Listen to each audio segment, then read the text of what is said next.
krus upang kayo ay matubos.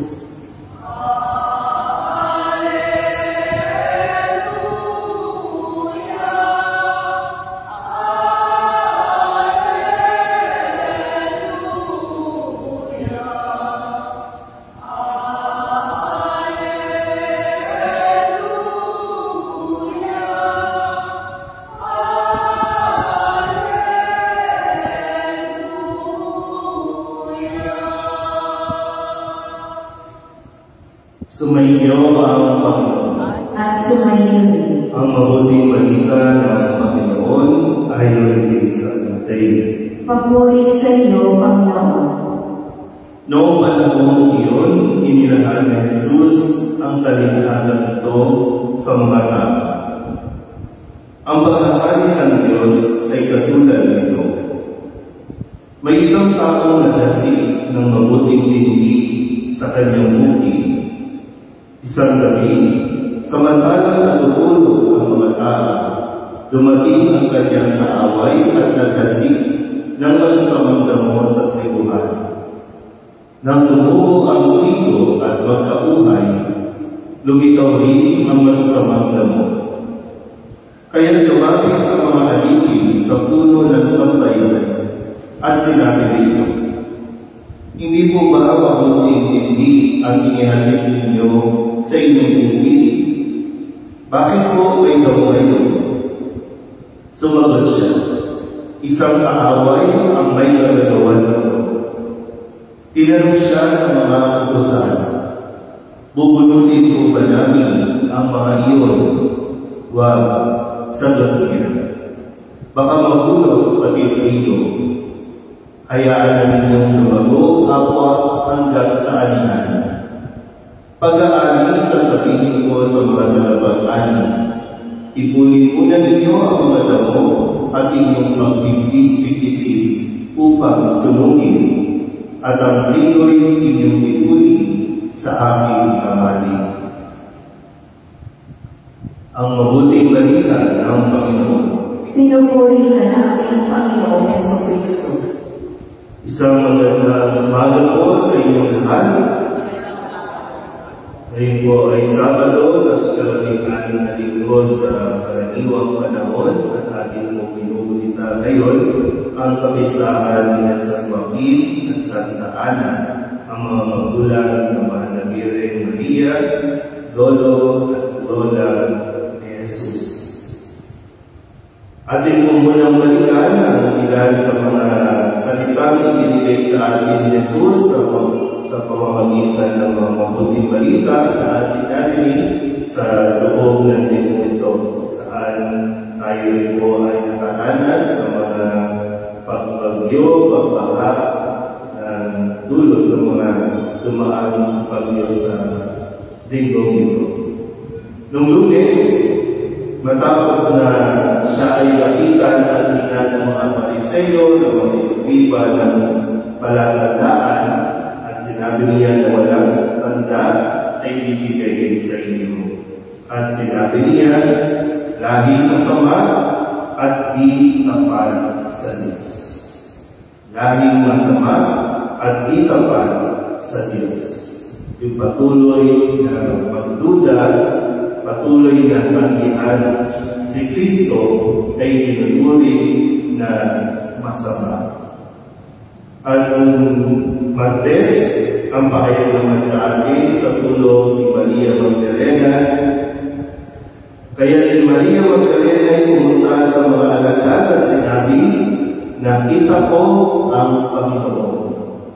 Maganda ng Lunes, aharap na nila si Kristo, pero hindi pa rin nila nare-recognize. Ngayon, si Maria Magdalena, habang siya ay nalulungkot doon sa kinalilingan kay Kristo, nakita niya kung kaya itinahayag niya sa mga alagad na nakita ang Panginoon. Noong Miyerkules, binigyan tayo ng isang matinding pangungusap ni Jesus para pukawin ang ating mga isipan, at ang sinabi niya, ang may pagdinig ay makinig. Sana nga, maganda natin na makinig tayo. Minsan kasi nakikinig tayo, pero hindi talaga tayo nakikinig. Yung mayroon kasi tayo pinipili na kung ano lang ang gusto natin pakinggan, kung ano lang yung babagay sa atin, pero pag kontra sa atin, hindi natin ito papakinggan. Kaya nung Webes, ang sabi naman sa atin, paano kayo sapagkat nakakakita ang inyong mga mata at nakakarinig ang inyong mga tenga. Kahapon Biyernes, sa pagdiriwang namin ang kapisahan ng Apostol Santiago, pinaalala sa atin ni Cristo na sino mang ibig maging pinuno ay dapat maging alipin ninyo.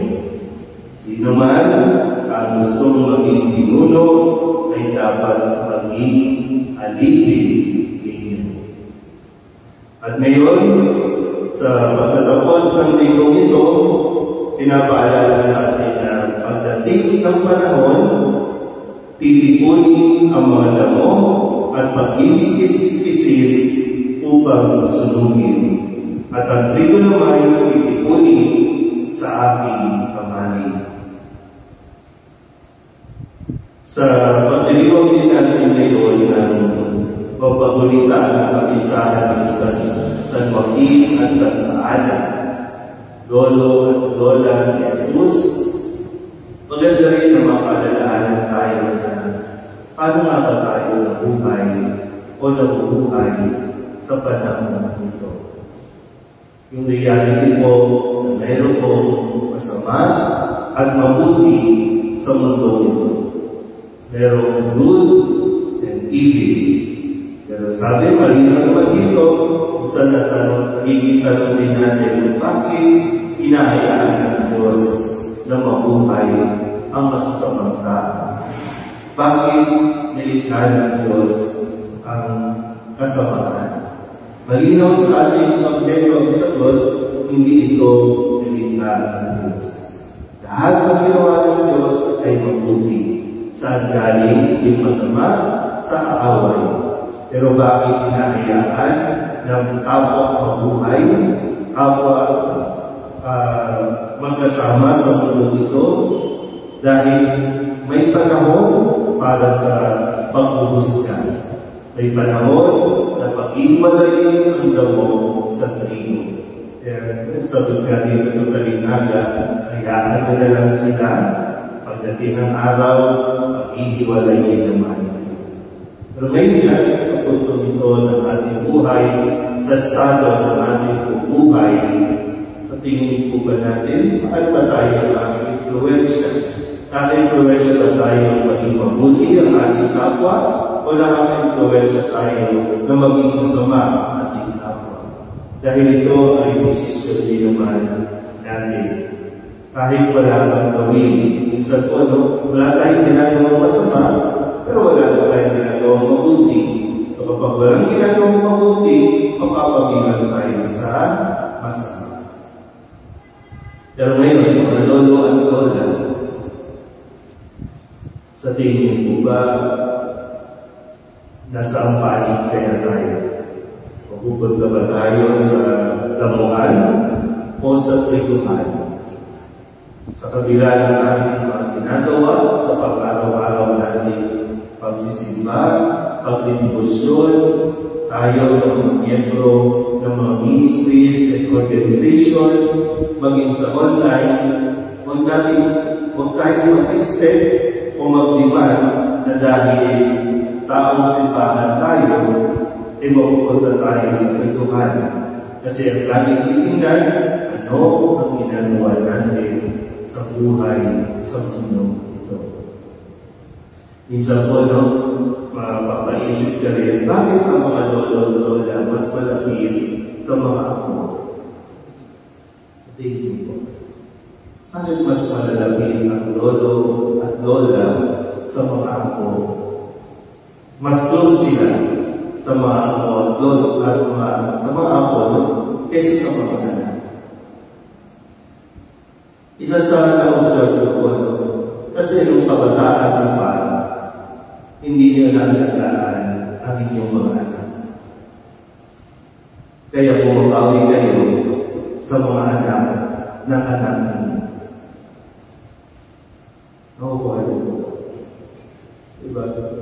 yung mga bagay na hindi ka na ibigay kasi dati, no? Talagang trabaho ka ng trabaho, wala nang oras sa anak mo, lumaki na yung mga anak mo, then nagdagal ka, hindi mo na sila maalagaan.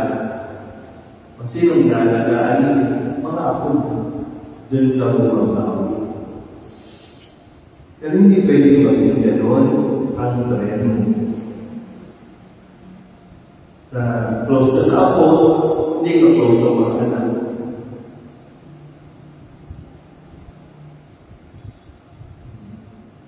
And then, larating ang panahon, naharap tayo sa Diyos, hindi tayo makaganito. Nahihirapan tayo.